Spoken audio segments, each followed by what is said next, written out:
Coucou les futures mamans, je viens vous voir aujourd'hui pour vous parler du rôle du père. Je vous en avais posé la question il y a quelques temps et aujourd'hui je prends ce temps de faire cette vidéo pour vous parler de ce sujet qui me semble un peu, pas un peu mais très important dans le rôle du père pendant le postpartum, mais déjà la grossesse effectivement il est important parce que l'ambiance que va régner au sein du couple est aussi importante. Son rôle pour l'accouchement va être aussi déterminant si on souhaite qu'il soit présent. Ses encouragements, sa bienveillance, ses massages, son amour va nous aider énormément à aller au bout de notre projet. Il va aussi pouvoir veiller à ce que tout ce qui est important pour nous, que ce soit dans notre projet de naissance ou notre objectif, va pouvoir être... Il va faire en sorte que tout soit respecté. En fait, nous, quand on va être dans cette naissance, dans ce processus, on a besoin de ne réfléchir à rien d'autre que ce qui est en train de se passer et d'être présente dans notre bulle. Donc c'est hyper important que quelqu'un puisse veiller sur le respect de nos envies, de nos aspirations. Donc voilà, il peut être là pour veiller et dire non, ça on avait dit que c'était pas possible, elle ne souhaite pas qu'il se passe telle chose, bref. Son importance va être vraiment capitale là pour que vous puissiez rester dans votre bulle à ce moment-là. Et vous rappeler des choses aussi qui sont importantes pour vous et que vous avez travaillé tout au long de la grossesse. Si vous avez fait des respirations, si vous avez fait des sons, notamment avec le chant prénatal, avec la sophrologie aussi, on travaille le son et l'énergie. Tout ça va faire que il va pouvoir vous le rappeler parce que vous, justement, vous allez être dans votre corps, c'est conseillé plutôt. Donc, quand vous allez être dans cette optique-là, en fait, lui, quand il va voir que vous flanchez, que vous perdez confiance, notamment, je pense à la phase de désespérance où on n'a plus envie, on perd confiance, on en a assez. Lui, il va pouvoir prendre le relais et dire « Non, écoute, regarde, tu te souviens, pense à telle chose, aie confiance en toi. » Des choses, bien sûr, qui vous font du bien. Et d'ailleurs, ça me fait penser à quelque chose. Après, je viendrai pour le postpartum, mais il y a quelque chose qui est très important déjà dans le couple, c'est de s'aimer. Mais s'aimer, c'est bien de savoir, peut-être que vous connaissez les 5 langages de l'amour. Gary Chapman a défini qu'il y avait 5 langages de l'amour et que chaque personne était plus sensible à l'un qu'à l'autre de ces langages. Et du coup, avoir conscience de ça, c'est intéressant pour justement, au sein du couple, avoir une meilleure compréhension et que cet amour puisse être comme un joli jardin que l'on entretient tous les jours et que l'on fait grandir. Et ça, c'est hyper intéressant. Donc, dans ces 5 langages, vous avez la parole valorisante. Donc il y a des personnes, et j'en viens justement à ce que je disais, que ce soit en postpartum ou durant l'accouchement, et même pendant la grossesse, parce que parfois il y a des femmes qui se dévalorisent et qui ont peur, qui angoissent, ou qui n'aiment pas par exemple leur corps, les changements de leur corps. Donc l'amour que va apporter le mari à ce moment-là aussi est important, le compagnon ou le conjoint ou la conjointe. Donc c'est hyper important d'avoir conscience de ce qui nous touche le plus, qui nous parle, et ce qui parle le plus à notre conjoint pour pouvoir aussi lui apporter ça. Et donc, ce que je disais, c'est que la parole valorisante, ça va être donc des encouragements. Donc, que ce soit dans ces étapes-là, il va pouvoir vous encourager. Si c'est quelque chose qui est pour vous important et qui vous touche profondément, ou vous sentez de l'amour de quelqu'un quand il vous parle avec des mots doux, une parole valorisante, des encouragements, il va falloir l'inviter à vous dire ces choses-là. Et du coup, donc, ça peut donner, durant l'accouchement, tu es forte ma chérie, je crois en toi mon amour, tu vas réussir, aie confiance en toi. Voilà, des mots qui vont vous toucher. Et ça, vous n'hésitez pas à lui écrire sur un cahier pour qu'il puisse vous le dire à des moments où lui, il sent que vous flanchez. Donc, il y a la parole valorisante. Il y a la parole Et dans le postpartum, pareil, aie confiance en toi, ce que tu fais c'est bien pour ton enfant, tu es une bonne maman, voilà, donc si c'est des mots qui vous parlent. Ensuite, il y a les moments de qualité, donc des moments partagés. Donc ça peut être vraiment d'être en présence, voilà, de profiter d'avoir des moments, de vous accorder des moments à vous, selon si ça c'est quelque chose qui vous parle aussi, d'avoir ces moments-là de partage. Je pense notamment aux enfants qui ont souvent ce besoin-là aussi, qu'on joue avec eux, parce que c'est quelque chose qui leur parle, qui leur prouve l'amour aussi, le fait qu'on soit présent avec eux. Après, il y a le toucher, le sensoriel. Donc ça peut être un massage, ça peut être une caresse, un bisou. Ça, ce sont des choses en plus durant l'accouchement qui favorisent l'ocytocine et qui favorisent donc au niveau de la douleur, qui va améliorer cette sensation de douleur puisqu'elle va l'apaiser grâce à l'ocytocine et en plus va rendre les contractions beaucoup plus efficaces. Donc ça c'est intéressant aussi parce qu'il y a des mamans qui n'ont pas envie qu'on les touche, qui n'ont pas envie qu'on leur parle parce que c'est pas quelque chose qui à ce moment-là est utile pour elles et parce que c'est pas quelque chose qui leur parle. Donc c'est intéressant d'avoir conscience aussi de cette notion au niveau de notre langage de l'amour, celui qui nous parle le plus. Donc voilà, il y a les câlins, je disais. Ensuite, il y a faire quelque chose pour l'autre, rendre service.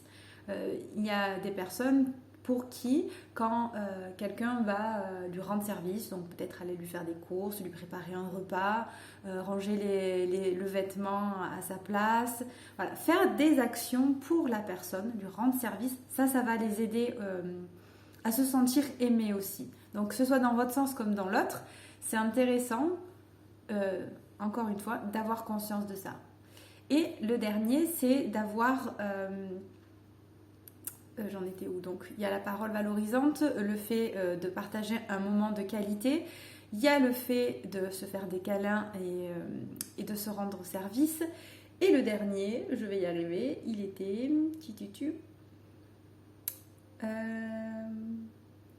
faire des cadeaux. Faire des cadeaux, que ce soit un cadeau fait main ou un cadeau qui a acheté. Faire un cadeau, offrir une fleur, voilà, ces petites attentions-là qui vont faire plaisir aussi à la personne. Donc ça, c'est intéressant. Vraiment, je voulais vous partager parce que moi, j'ai découvert ça et je trouve que c'est hyper intéressant. Et après, avec vos enfants aussi. Parce qu'en connaissant ce qui... Nous, parfois, on se dit, non mais j'ai joué avec lui ou je lui dis tout le temps que je l'aime, je lui fais des câlins. Mais est-ce que ça lui parle à lui, à votre conjoint ou à votre enfant? Est-ce que c'est quelque chose qui lui parle? Est-ce que c'est ce qui le satisfait le plus? On parle souvent du réservoir affectif. Je trouve que c'est intéressant de savoir justement comment remplir ce réservoir du mieux possible pour pas faire des actions en vain. Après, c'est comme ça qu'on se retrouve avec un couple où on dit ma foi, je suis tout le temps en train de faire des choses pour elle et elle comprend pas que je l'aime. Et pareil, je lui dis tout le temps que je l'aime, mais voilà, il comprend pas. Bref, voilà. Donc déjà avoir ça de clair. Ensuite, communiquer de manière non violente. Donc c'est-à-dire d'exprimer les choses. Là, je parle plutôt sur le couple et ensuite vraiment sur le rôle du papa que je voulais vous partager en postpartum. Mais déjà, voilà, se remplir au niveau de cet amour et communiquer de manière non violente, c'est-à-dire exprimer les faits et ce que nous, on ressent. Mais des faits neutres, parce que tous les faits, toutes les circonstances sont toujours neutres. C'est ce que nous en pensons qui va faire qu'on va être affecté ou non et qui va faire qu'on va ressentir telle ou telle émotion. C'est hyper important d'avoir conscience que quand on partage, on parle du fait en lui-même. Quand je vois le placard ouvert, je me sens contrariée parce que j'ai peur que le bébé aille dans le placard. Bref, quand ce n'est pas rangé dans la cuisine, je me sens, voilà, ça m'agace parce que, voilà. Mais c'est un fait qui me rend comme ça parce que je pense telle chose à propos de ça. Est-ce qu'on pourrait trouver ensemble une autre manière voilà, pour que chacun soit satisfait? Donc trouver une solution à deux.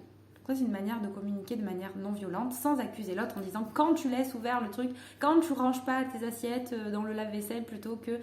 Là, c'est une accusation et la personne en face n'a pas envie d'écouter ce qu'on lui dit parce qu'elle se sent accusée, donc tout de suite elle se sent agressée et elle va se mettre en mode fuite ou combat. Donc c'est pas ce qu'on recherche, au contraire, c'est dans l'amour et de communiquer puisqu'on a juste envie qu'il y ait une situation qui change, donc c'est bien de le communiquer. Et ça vous aidera notamment en postpartum, de pouvoir communiquer ce dont vous avez besoin, que ce soit au niveau de l'amour et au niveau des situations, pour les améliorer sans être dans un conflit. Puisque les hormones et la fatigue peuvent aussi donner notre seuil de tolérance, enfin rabaisser notre seuil de tolérance. Donc c'est intéressant de pouvoir observer ça et de le communiquer de manière saine. Donc ça, c'était un petit peu ce que j'avais envie de vous mettre en avant. Ensuite, je voulais vous parler vraiment du postpartum parce que je trouve que j'en ai parlé avec une amie qui est doula il y a quelques temps de ça. Et c'est vrai que j'ai trouvé très juste ce qu'elle disait, ce qu'on a amené sur le tapis. C'est que souvent, le papa en postpartum, il peut avoir un rôle. Donc déjà, on dit qu'il a pas assez de jours, et ça on est d'accord, mais les mamans n'ont pas assez de jours non plus, même si elles ont un peu plus que les papas, pour s'occuper, pour faire connaissance avec leur enfant, trouver leur équilibre.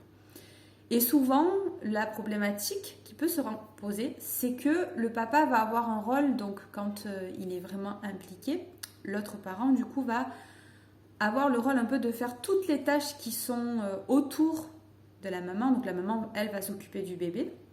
Et le papa va peut-être soulager la maman en faisant d'autres tâches comme le ménage, les courses, le repassage, enfin voilà, tout ce qui doit se faire.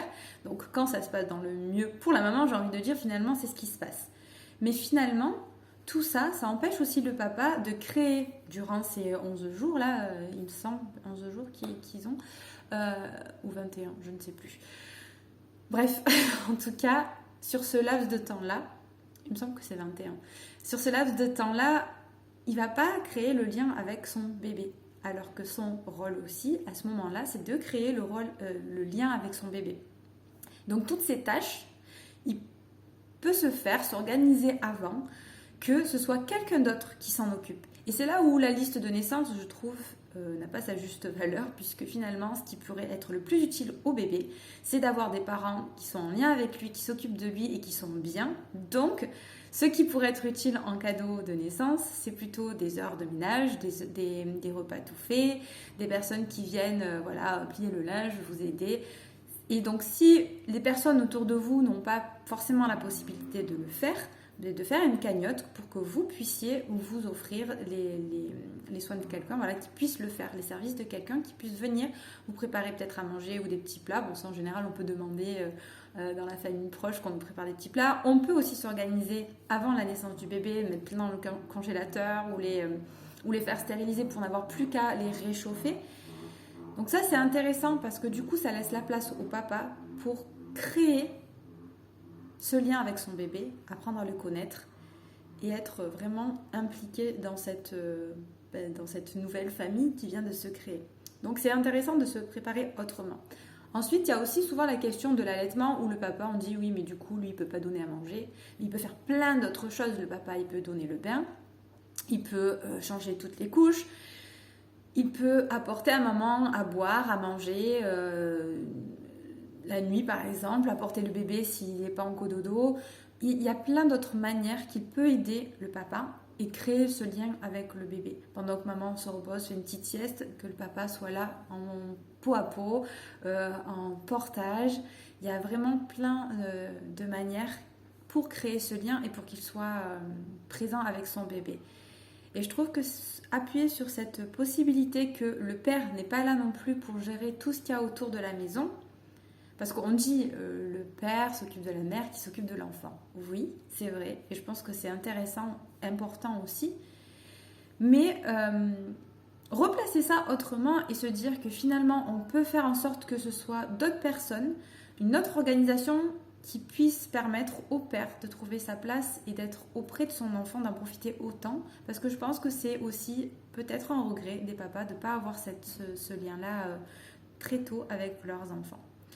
Je suis curieuse d'avoir votre avis sur ça, si ça vous parle, si ça éveille quelques questions pour vous, si au contraire par rapport à ce qu'il y a au fond de vous, vos valeurs, vos croyances, vous vous dites non mais non, pas du tout. Voilà, est-ce que... je suis vraiment curieuse d'avoir vos retours sur ça. En tout cas, je vous souhaite une très belle journée, je vous dis à très bientôt.